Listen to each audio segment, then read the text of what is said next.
नज़्म जनाब साहिल लुधियानवी की है। कभी कभी मेरे दिल में ख्याल आता है कि जिंदगी तेरी जुल्फों की नर्म छाँव में गुजरने पाती तो शादाब हो भी सकती थी। ये तीरगी जो मेरी ज़िस्त का मुक़द्दर है, तेरी नज़र की शुआओं में खो भी सकती थी।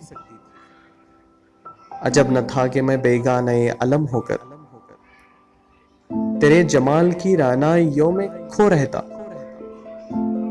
तेरा गदाज बदन, तेरी नीम बाज आंखें, इन्हीं हसीन फसानों में महव हो रहता।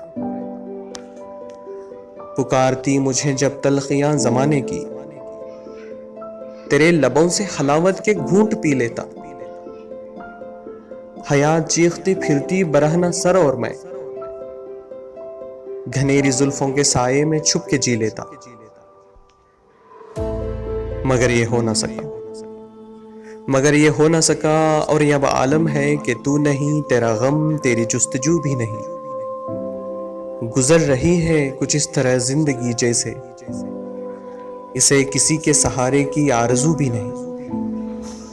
जमाने भर के दुखों को लगा चुका हूं गले, गुजर रहा हूं कुछ अनजाने राह गुजारों से। मुहीब साए मेरी सिमत बढ़ते आते हैं, हयात मौत के पुरखोल खारजारों से। न कोई जादे मंजिल न रोशनी का सुराग, भटक रही है अंधेरों में जिंदगी मेरी। मैं जानता हूं मेरी हम नफस, मगर यूं ही कभी कभी मेरे दिल में ख्याल आता है